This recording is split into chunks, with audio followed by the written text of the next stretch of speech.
नमस्कार। मैं डॉक्टर मनोज कुमार स्वामी, प्रवक्ता हिंदी विभाग, रविंद्रनाथ टैगोर विश्वविद्यालय, होजाई, असम।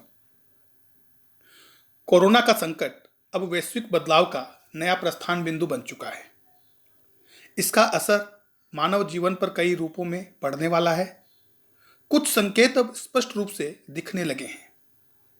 यह हमारी शिक्षा व्यवस्था पर भी अपनी छाप छोड़ेगा, ऐसा लग रहा है। अभी हम चाहकर भी परंपरागत रूप से कक्षाओं में पाठदान नहीं कर सकते। ऐसी परिस्थिति में डिजिटल माध्यम ही एकमात्र साधन है जिसके द्वारा हम अपने छात्रों से जुड़कर पाठदान कर सकते हैं। इसका प्रथम प्रयास आज मैंने किया है। इस प्रयास की सफलता या असफलता का निर्णय छात्र करेंगे। आज के व्याख्यान में मैं बीए छठी छमाही हिंदी मेजर के पेपर 6.2 भाषा विज्ञान के अंतर्गत अर्थ की परिभाषा और अर्थबोध के साधन पर चर्चा करूंगा। तो आइए शुरुआत करते हैं आज के व्याख्यान की। तो आज का हमारा विषय है अर्थ की परिभाषा और अर्थबोध के साधन। अर्थ विज्ञान को लेकर विद्वानों में मतभेद रहा है। काफी विद्वान इसे भाषा की शाखा मानते हैं, किंतु कुछ विद्वान इसे भाषा विज्ञान की शाखा नहीं मानते हैं। कुछ लोग इसे दर्शन शास्त्र की शाखा मानते हैं, तो कुछ लोग इसे स्वतंत्र शाखा मानते हैं। लेकिन इसमें किसी भी प्रकार की शंका नहीं होनी चाहिए कि अर्थ भाषा की आत्मा है और भाषा विज्ञान जब भाषा का विज्ञान है तो बिना उसके अध्ययन के उसे पूर्ण नहीं कहा जा सकता। इस प्रकार निस्संदेह अर्थ विज्ञान भाषा विज्ञान का अविभाज्य अंग है। जैसा कि नाम से ही स्पष्ट है, अर्थ विज्ञान मतलब अर्थ का विज्ञान। अर्थ विज्ञान में भाषा के अर्थ पक्ष का वैज्ञानिक अध्ययन विश्लेषण किया जाता है।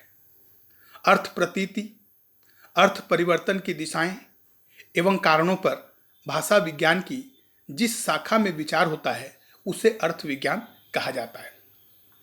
अर्थात भाषा विज्ञान की जिस शाखा में अर्थ की प्रतीति, अर्थ परिवर्तन की दिशाएं, अर्थ परिवर्तन के कारणों का वैज्ञानिक विवेचन विश्लेषण होता है उसे अर्थ विज्ञान कहा जाता है। अर्थ विज्ञान के 3 प्रकार हैं: वर्णनात्मक अर्थ विज्ञान, ऐतिहासिक अर्थ विज्ञान और तुलनात्मक अर्थ विज्ञान। इसके बाद हमें यह समझना आवश्यक है कि अर्थ का स्वरूप क्या है। शब्द और अर्थ में घनिष्ठ संबंध होता है। भर्तृहरि के अनुसार शब्द के साथ ही शब्द बोध भी अनिवार्य है। भर्तृहरि ने कहा है, शब्द के उच्चारण से जिसकी प्रतीति होती है वही उसका अर्थ है। अर्थात शब्द के उच्चारण से जिसकी प्रतीति होती है वही उसका अर्थ है। अर्थ का कोई दूसरा लक्षण नहीं है। भर्तृहरि की बात अपने स्थान पर ठीक होते हुए भी कुछ आलोचना की अपेक्षा रखती है। क्या अर्थ केवल शब्द का ही होता है? इस चीज को समझने के लिए मैंने 2 उदाहरण यहां लिए हैं। पहला उदाहरण है उसका हृदय पत्थर का है, दूसरा उसका हृदय मोम का है। यहां हमने 2 शब्दों को रखा है, एक पत्थर, दूसरा मोम। पत्थर से यहां तात्पर्य कठोर से है, जबकि मोम से यहां तात्पर्य कोमल से है। हम साधारण रूप में पत्थर शब्द का अर्थ अगर निकालें तो एक पत्थर का टुकड़ा होता है और मोम एक प्रकार का पेट्रोलियम पदार्थ है। परंतु यहां इस वाक्य में उसका दिल मोम का है या उसका दिल पत्थर का है में मोम या पत्थर केवल शब्द नहीं है। यहां अर्थ की प्रतीति इन शब्दों से नहीं तो दिल मोम का या दिल पत्थर का से ही हो सकती है। अतः कहा जा सकता है कि किसी भी भाषिक इकाई, वाक्य, वाक्यांश, रूप, शब्द, मुहावरा आदि को ग्रहण करने पर जो प्रतीति होती है वही अर्थ है। इस चीज को हम एक और उदाहरण के द्वारा भी समझ सकते हैं। एक वाक्य है, राम मारे शर्म के पानी पानी हो गया। यहां पानी पानी हो शब्द तो नहीं है, किंतु यहां अर्थ की अपेक्षित प्रतीति केवल पानी शब्द से नहीं हो सकती। यहां पानी पानी होने का अर्थ है लज्जित होना। तो इस तरह से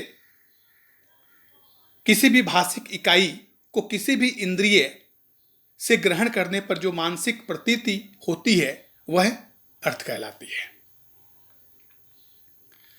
इसके बाद इस कड़ी में जो दूसरी महत्वपूर्ण चीज आती है वह शब्द और अर्थ का संबंध, जिसे हम संकेत ग्रह भी कह सकते हैं।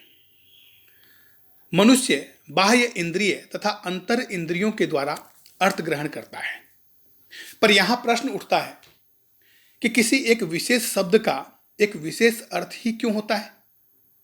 उदाहरण के तौर पर घोड़ा कहने पर एक पशु विशेष का बोध होता है।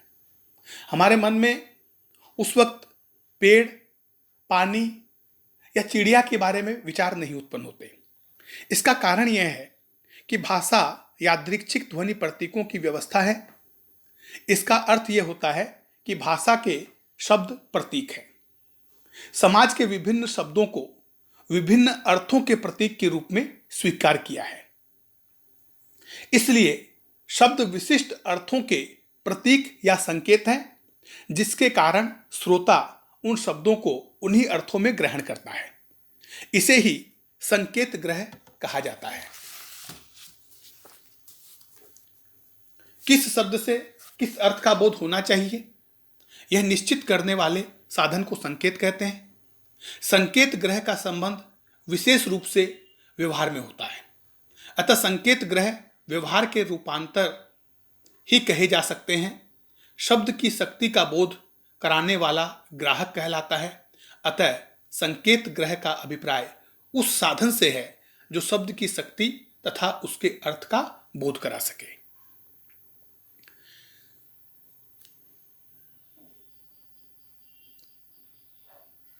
अर्थबोध या संकेत ग्रह के 8 साधन माने गए हैं। इन 8 साधनों में व्यवहार, आप्तवाक्य, उपमान, वाक्यशेष, विवृति, प्रसिद्ध पद या सानिध्य, व्याकरण, कोश आदि हैं। अब इन पर हम थोड़ी सी चर्चा करेंगे। तो अर्थबोध का प्रथम साधन व्यवहार है। संकेत ग्रह का सबसे व्यापक माध्यम व्यवहार है। मनुष्य की प्रारंभिक भाषा शिक्षा व्यवहार द्वारा ही संपन्न होती है, जब गुरुजन उसे प्रत्येक वस्तु से परिचित कराते हैं और धीरे धीरे मानव शब्द के अर्थों को ग्रहण करते चलता है। दूसरा महत्वपूर्ण साधन है आप्तवाक्य। जिन वस्तुओं को व्यवहार द्वारा जाना नहीं जा सकता, उनका अर्थ आप्तवाक्य द्वारा जाना जा सकता है। आप्तवाक्य उस यथार्थ वक्ता का कथन है जिसने उसे अनुभव किया हो और वह उसे उसी यथार्थ रूप में अभिव्यक्त करे।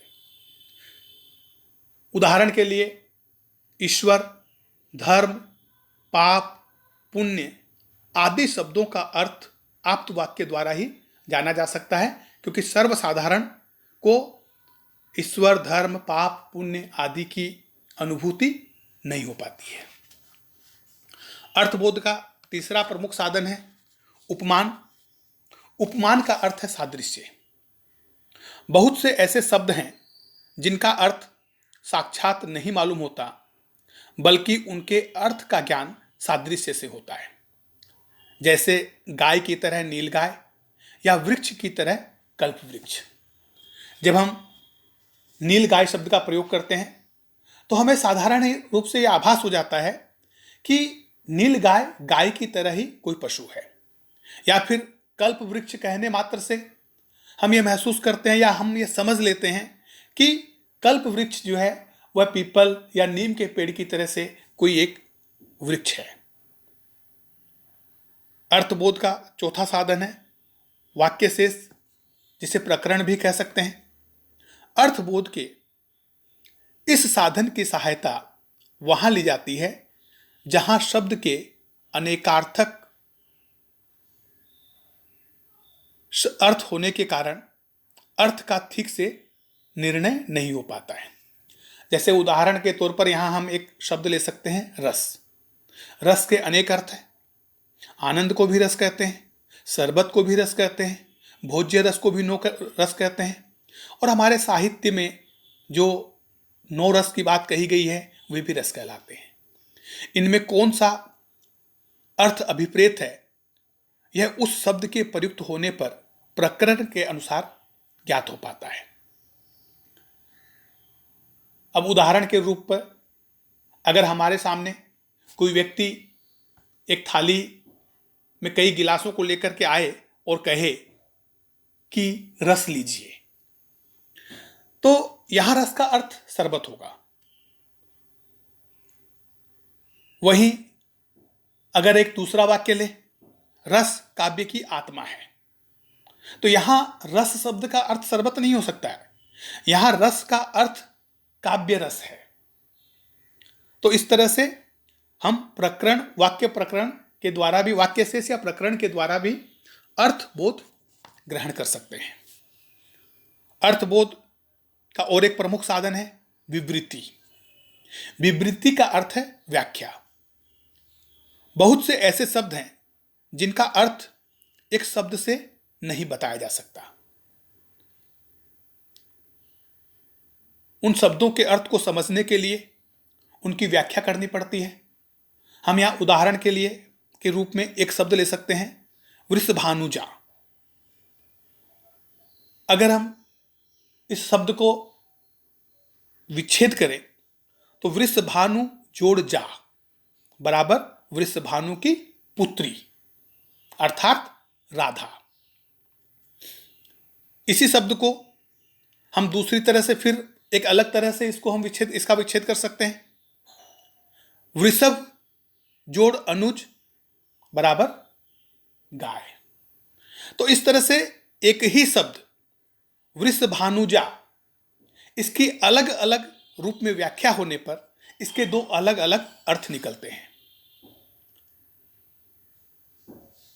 प्रथम वृषभानु की पुत्री राधा और दूसरी गाय।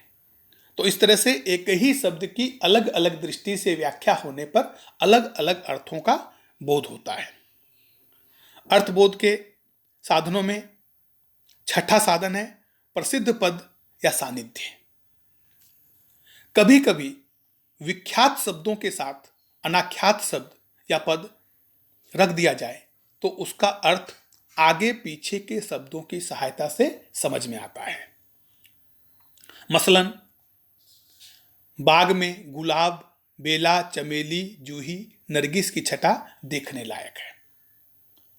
हमने यहां एक वाक्य लिया उदाहरण के तौर पर, बाग में गुलाब, बेला, चमेली, जूही, नरगिस की छटा देखने लायक है। इस वाक्य में फूलों के नाम हैं। गुलाब, बेला, चमेली, जूही आदि ऐसे फूल हैं जिनसे हमारे समाज के बच्चे बच्चे परिचित हैं, परंतु नरगिस एक अनाख्यात शब्द या पद है जिसके बारे में सब लोग नहीं जानते। परंतु फिर भी यहां नरगिस शब्द का अर्थ साहचर्य से समझ में आ जाता है और वाक्य को पढ़ते ही हम ये समझ जाते हैं कि गुलाब, बेला, चमेली और जूही की तरह से नरगिस भी एक प्रकार का फूल ही है। तो इस तरह से प्रसिद्ध पद या सानिध्य भी अर्थबोध का एक प्रमुख साधन है। अर्थबोध का 7वां साधन है व्याकरण। अर्थबोध में व्याकरण का महत्वपूर्ण स्थान है। व्याकरण में मूल शब्द एवं उसकी व्युत्पत्ति पर प्रकाश डाला जाता है। शब्द कैसे बनते हैं तथा उनके अर्थ क्या है, इस बात को व्याकरण ही बताता है। यहां भी हम उदाहरण के तौर पर एक शब्द ले सकते हैं, मृगेंद्र। इसका अगर हम संधि विच्छेद करें, मृग जोड़ इंद्र बराबर पशुओं का स्वामी, अर्थात सिंह। सिंह जंगल का राजा होता है और इसलिए वह पशुओं का स्वामी होता है। एक और उदाहरण के द्वारा हम इस चीज को समझने का प्रयास करते हैं। शब्द है खग। ख जोड़ ग बराबर आकाश में गमन करने वाला पक्षी। जो इस तरह से व्याकरण भी अर्थबोध में सहायक होता है। इसके बाद अर्थबोध का अंतिम साधन जिसकी हम चर्चा करने वाले हैं वह है कोश। कोश अर्थ प्रतीति का महत्वपूर्ण साधन है। किसी भी भाषा या साहित्य में कई स्थलों पर ऐसे शब्द प्रयुक्त किए जाते हैं जिनका प्रचलन विशिष्ट भाषा या साहित्य में ही होता है। इन शब्दों के अर्थ जानने के लिए कोश ही मदद करता है। आंचलिक, ग्राम्य, साहित्यिक तथा परिनिष्ठित शब्दों के अर्थ को कोश के आधार पर ही जाना जा सकता है। कुछ शब्द है मधवा, सुंतरामा, सुनासिर। इन शब्दों का अर्थ है इंद्र, जो हमें शब्दकोश ही बताएगा। एक और शब्द है क्रंदन। क्रंदन शब्द का अर्थ है रोना, विलाप करना, ललकारना। क्रंदन शब्द के इन अर्थों की जानकारी भी हमें शब्दकोश ही देता है। तो इस प्रकार अर्थबोध के ये प्रमुख साधन है।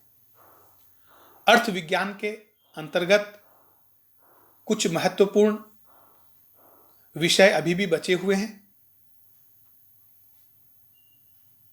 इन महत्वपूर्ण विषयों में अर्थ परिवर्तन की दिशाएं और अर्थ परिवर्तन के कारण, जिन पर हम अगले वीडियो में चर्चा करेंगे। धन्यवाद।